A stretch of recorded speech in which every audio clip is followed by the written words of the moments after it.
Welcome back again. Hope by now you have watched the previous videos on work energy power where I explained work done as W is equal to F dot W is equal to Fs cos theta, where F is the force, S is the displacement, theta is the angle between the force and the displacement, and how the work can be positive, negative or zero depending on the value of cos theta. Now in this video we will be discussing about the work done under a force displacement graph. I will be taking force to this side, displacement to this side. This is a constant force, and here the force due to the work done due to a variable force. Then I will explain the work done by a spring and two more good numericals. So let us begin one by one. Now if you look at the first diagram here, to this side I am taking a displacement, right?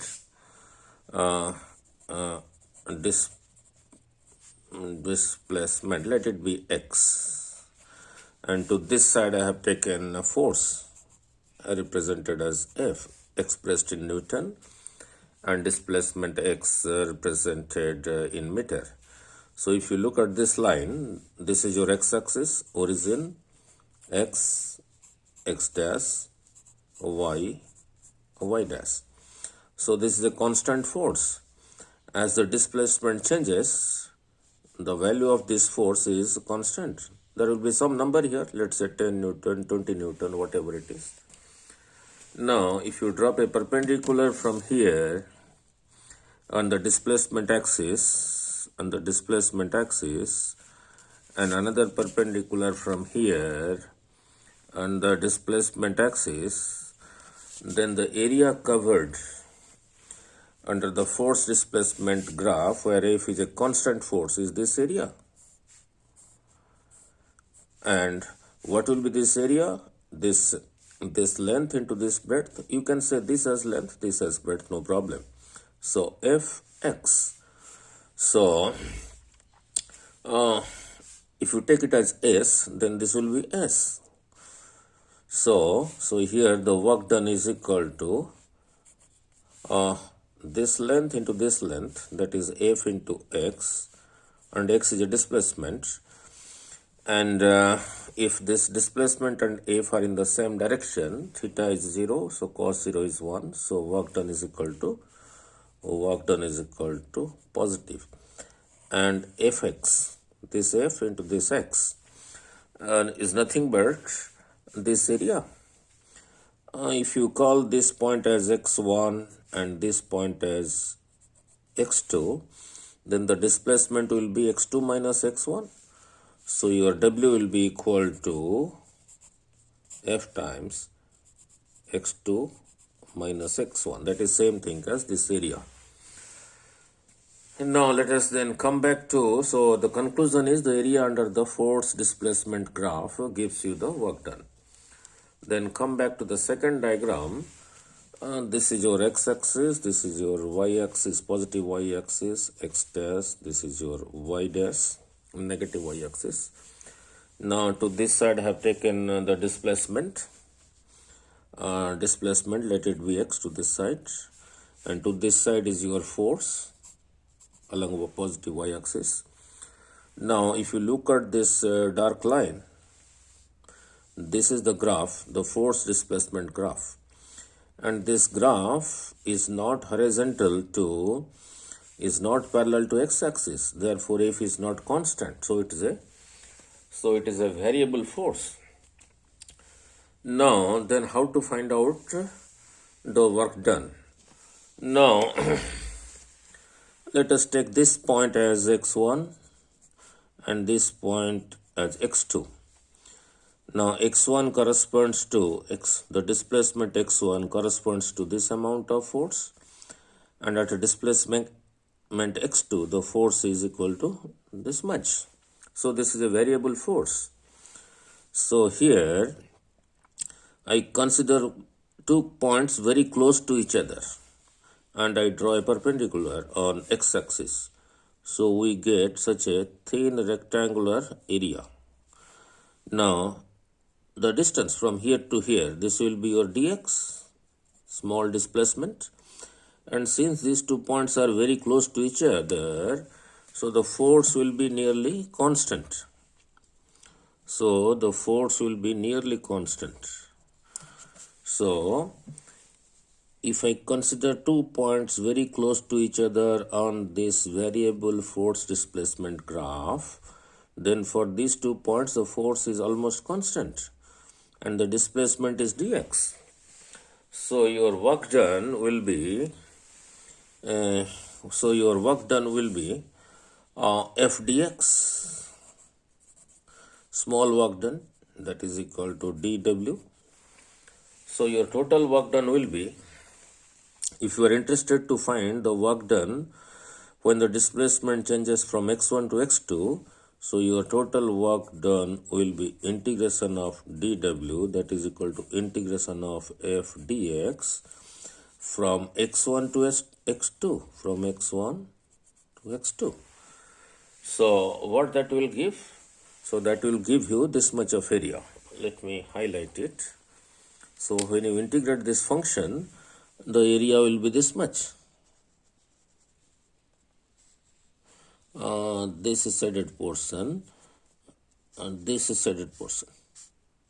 After integration, this area will give you the work done due to a variable force. Due to a variable force. That's all, right? Because if you integrate, you will have many such thin strips, and the area of all those thin strips when added from x1 to x2 will give you this shaded region, this highlighted region. So this work done from x1 to x2 is this highlighted region, this area under the force displacement graph. So since work can be positive, work can be negative, if I draw a diagram like this to explain you better, suppose to this side is your displacement and to this side is your force, and to this side is your force, and suppose this side is your force along positive y-axis, and to this side is your displacement x. You can take it as, suppose the graph is like this.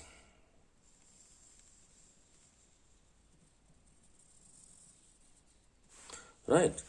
Now, if you look at this much area is on the positive side. So this area, here the work done will be, this area is also work done because this is the area under the force displacement graph, but this will be positive.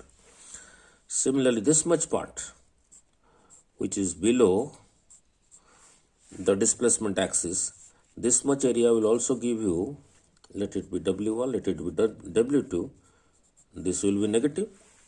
And if you drop a perpendicular here, then this much area, this area that is being on the positive side will be, let it be W3, so that will be also positive. So your total work done for such a situation will be W1 is equal to positive, this is negative, minus W2 plus W3 is your total work done. Fine. Now let me show you another. Suppose this is your displacement axis, and this is your force axis.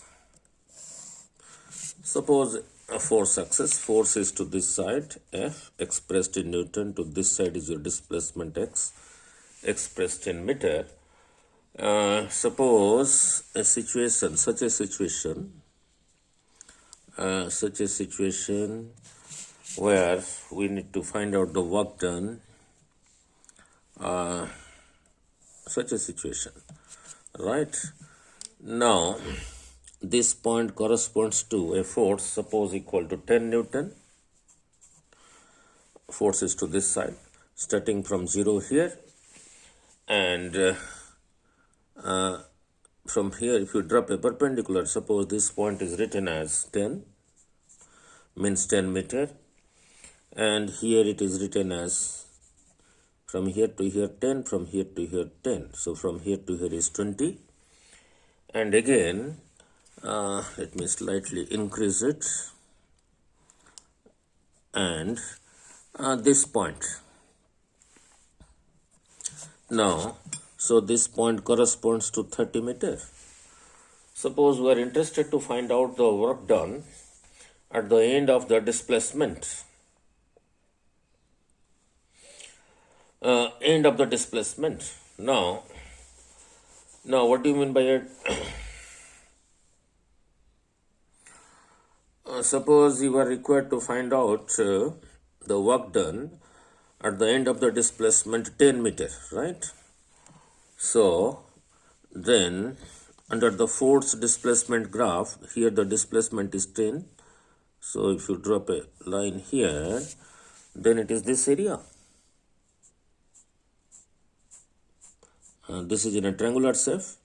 So at the end of 10 meter displacement, your work done will be half this triangular, the area of this triangle, half base, half 10 into this height is 10. So that is equal to 50 joule. So suppose you are asked to find out what is the work done at the end of the displacement 20, then you have to find this area. And how much will be that? Half the base is 20 times 20 into this height, that is equal to 10. So that is equal to 100 joule. Now suppose you are asked to find out what is the work done at the end of the displacement 30 meter, then from here if you drop a perpendicular, then this being on the negative side, this much work done will be negative. So this area is 50, this area is 100. So this is also 50, this is also 50, and if you look at this part, this area, that will also give you the work done from 20 to 30 meter displacement. So that will be half, base is 10 into height. Suppose here it is also written as 10, means minus 10. Minus 10, so this becomes a minus 50 joule is the work done during the interval 20 to 30 meter displacement. So if you start from the beginning and you are asked to find out what is the work done when the displacement is 30 meter, then 50 plus 50 minus 50, that is same thing as 50 joule of work done, right? So that is all about. Then we go on to the spring system. Work done in a spring system. Now, so here is the diagram of a spring. The spring is not stretched, and if you look here, this is a spring fixed on this side. From here to here is its natural length. Let it be L. Right. Now the same spring in this situation has been pulled to this side. It has been pulled to this side. So let's say by an amount x. From here to here is x. Then what we'll find, the moment you pull it to this side, the other side being fixed, the spring will develop a restoring force to this side. So this is the direction of the restoring force I will represent it as F, restoring force. Similarly, in this case, this is the natural length. If you compress this spring, as I have compressed it here to this side, so this indicates compression, let's say by the same amount X, then the spring will develop a restoring force in the opposite direction. Means the restoring force will try, either in this case or in this case, will try to bring the spring back to its original natural length. So in either case, whether you stretch it, whether you compress it, this F is proportional to your displacement X. So that you can feel it. So if you in fact stretch a spring more, you will feel that it is trying to pull you back more. If you compress it more, you'll experience it is trying to push you back more. So this F is proportional to, so this F is proportional to X, whether you compress it or whether you stretch it. So therefore F is equal to some constant. So F is equal to some constant times X. This constant K is called the spring constant. Now never remember a definition, remember the formula associated with that. So from this your K will be F over X. How much restoring force is developed when the stretch or the compression is unity? When the compression is X or when the expansion is X, the restoring force developed is F. Had this not been X, had it been unity, then it would have been F over X. Means restoring force developed per unit compression or unit expansion. So that is the meaning of K. Means more the value of K, better is the spring. That is what is all about. Now, so let us see. So this F is therefore not constant. It depends on X. So this F is a variable force. So therefore I cannot use the expression W is equal to Fs of cos theta, where this is being used to find out work done when the F is constant. Here F is variable with X, as X is, when X is more, F is more. When X is less, F is less. So then we have to use the integration method.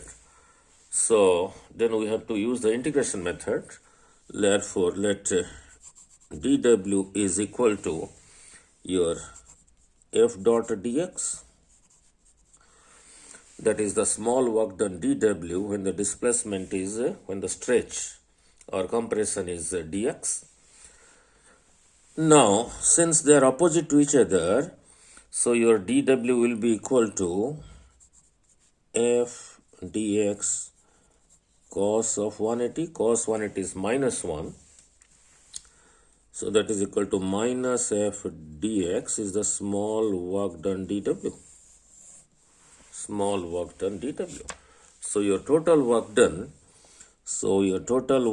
will be integration of dW, that is equal to integration of minus F dx. Now, from which position to which position? From unstretched position to some other position x1, then for F you write your kx. This minus is taken out. For F you write kx and dx. From unstretched position x is equal to 0 to x is equal to 1. So k is taken out. So minus k integration of x dx from 0 to position x1. So minus k. So integration will be x square over 2, its value from 0 to x1. So that will be give you minus half k x1 square. That is your work done. Now, supposing the situation is different. You are interested to find out the work done when it is stretched from this x1 to x2. Then in the limit you have to write here x1, write here x2. Instead of x1, x2, let me write as x initial to x final. X initial to x final. So your work done W, the changes will occur here. Now minus k x square over 2, its value from x initial to x final. So that will be equal to, put the value here, half k, I put it minus here, xf square minus xi square. Now if you are interested to make this positive, means if you take this negative sign inside, so this will become half k x initial square minus x final square, right? So that is what I have written here. Work done by the spring when it is stretched from a position x1, xi, initial position xi to final orientation xf. So that is the work done by a spring. Now let us do two numericals and then finish it before. Now what is given is we have a spring of spring constant 50. Now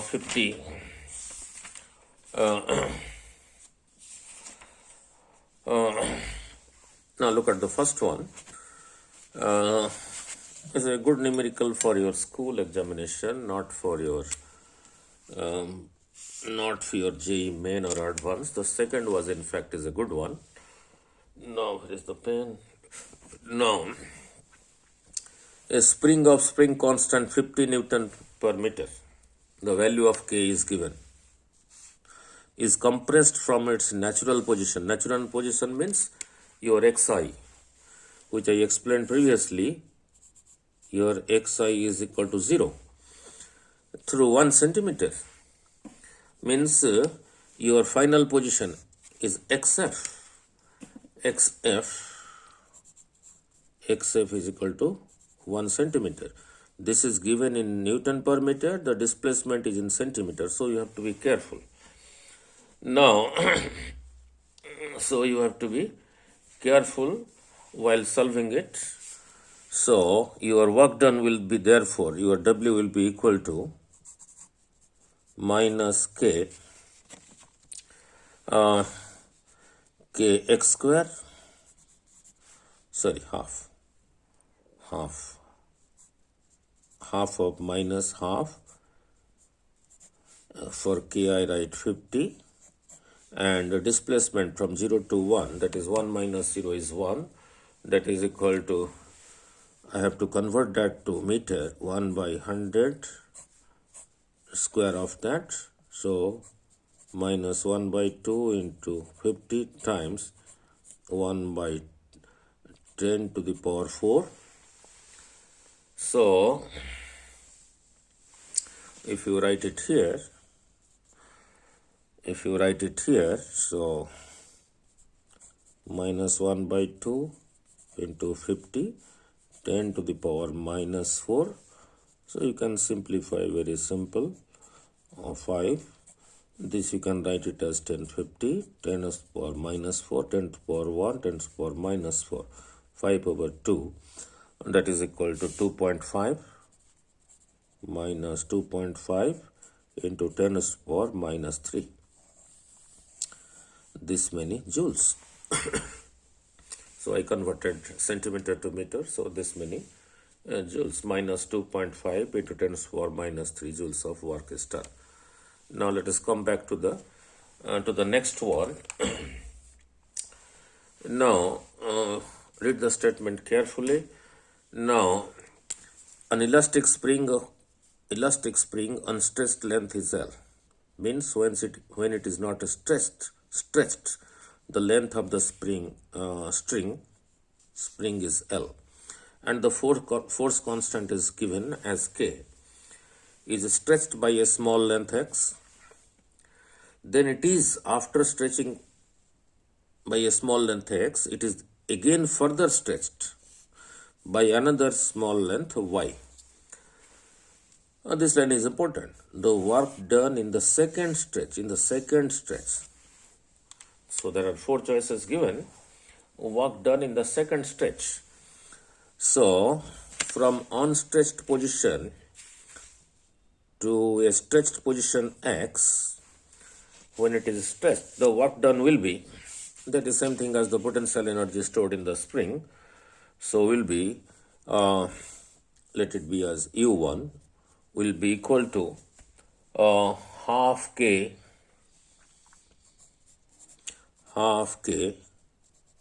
x square, right?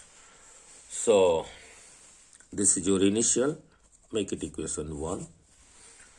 Now if you consider from the beginning, means when it was not stretched, it is like this. Let me show you a diagram here. This is the natural length from here to here is L. It is stretched to a distance, now from here to here is your x. Then it is further stretched by y. If you consider from here to this point, then the stretch is equal to x plus y. So in the second case, the final energy will be half k x plus y whole square. That is the second equation. Now, so the work done in the second stretch, will be U final minus U initial, that is equal to half k x plus y whole square minus half k x square, just ordinary subtraction. So if you take half k common, you are left with x square plus y square plus 2xy minus of x square. This cancels. So you are left with half k. Now let us take an y common. So that is equal to half k. If you take y common, you are left with y plus 2x. Or you can write, say, 2x plus y. Then you might be wondering why I have used a positive sign here, whereas you have to be careful there. Now if you look at the previous one here, I have used this expression from in x initial to x final to make it positive. X initial to x final to make this expression as positive. So in the second stretch, the work done is equal to UF minus UY, that is equal to half KY times 2x plus y, this many joules of work done. Since L is given in meter and the spring constant in Newton per meter and the length displacement in meter, so this is this many joules, right? So that is all about. Thank you.